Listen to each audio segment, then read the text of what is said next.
Election అప్డేట్స్ను అందరికంటే ముందుగానే తెలుసుకోవాలంటే ఈరోజే ఆర్టీవీ లైవ్ యాప్ని మీ మొబైల్లో డౌన్లోడ్ చేసుకోండి. ఈరోజు Ramayampet SC colony IKP centre వద్ద రైతులకు దీనస్థితి చూస్తుంటే వచ్చిపోయే ప్రయాణికులు ఉద్యోగాలకు వెళ్ళే ఆఫీసర్లు వీళ్ళందరూ కూడా బాధ వ్యక్తం చేస్తూ ఉన్నారు. ఏప్రిల్ 24 తారీఖు నాడు సెంటర్ స్టార్ట్ చేసి ఈ రోజు వరకు కూడా వడ్లని కూడా ఇంకా 4000 సంచులు రోడ్డు మీద ఉన్నాయి.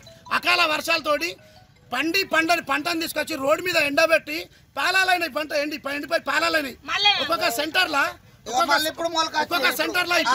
అయిపోయి మొత్తం సెంటర్ ఖాళీ చేసేసి వాళ్ళ రైతులు కొత్త విత్తనాలు కొనుక్కొని మళ్ళీ ఇప్పుడు సాగు కోసం సిద్ధంగా ఉంటే మా రైతులందరం ఎస్సీ కాలనీలో అందరం మేము రోడ్డు మీదే ఉన్నాం.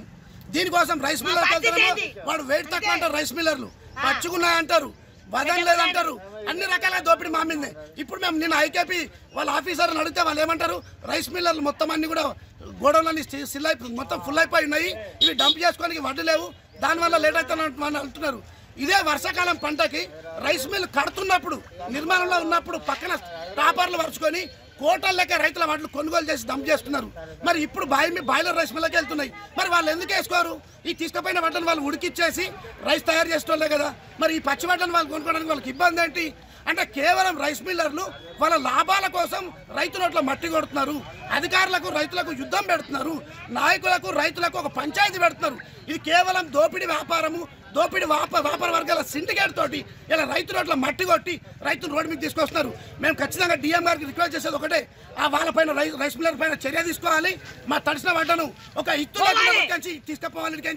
తడిసిన వాటిని మేము ఆల్రెడీ ఎండబెట్టి రోడ్డు మీద పాలలైన వాటిని మళ్ళీ ఈరోజు ఏమవుతుంది, మళ్ళీ ఇటు ఇప్పి ఎండబోయాలంటే మాతో కానే కాదు. మాకు ఎకరాకు 30 క్వింటాలు వెళ్ళాల్సింది, ఒక్కొక్క రైతుకి పంటలు రోగాలు పడి 20 క్వింటాలు కూడా వెళ్ళలేదు.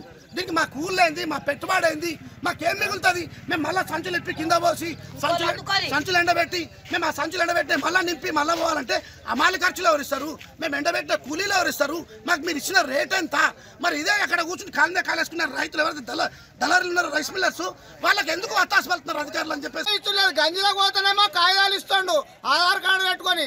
మాకు సెంటర్ కాగితాలు పంపుడు లేదు, ఏం పంపు లేదు, మీ ఇష్టం ఉంటే కొనుకొచ్చుకొని కప్పుకోరి పోసుకోరి అని అన్నాడు.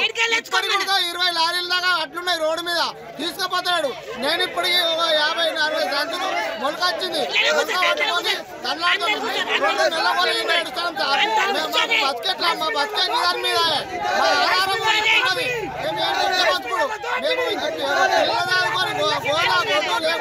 ఇవన్నీ ట్రాక్టర్ కిరాయిలు పెట్టుకుంటా ఒక్కొక్క మనిషికి 500, 600 ఒక 10 రోజులు ఎండ వచ్చినా కానీ ఇప్పటికి కూడా అప్పుడు మరిన్ని వీడియోస్ కోసం ఛానల్ ని సబ్స్క్రైబ్ చేయండి, లేటెస్ట్ అప్డేట్స్ కోసం వాట్సాప్ ఛానల్ ని ఫాలో చేయండి అండ్ లింక్ డిస్క్రిప్షన్ లో ఉంది.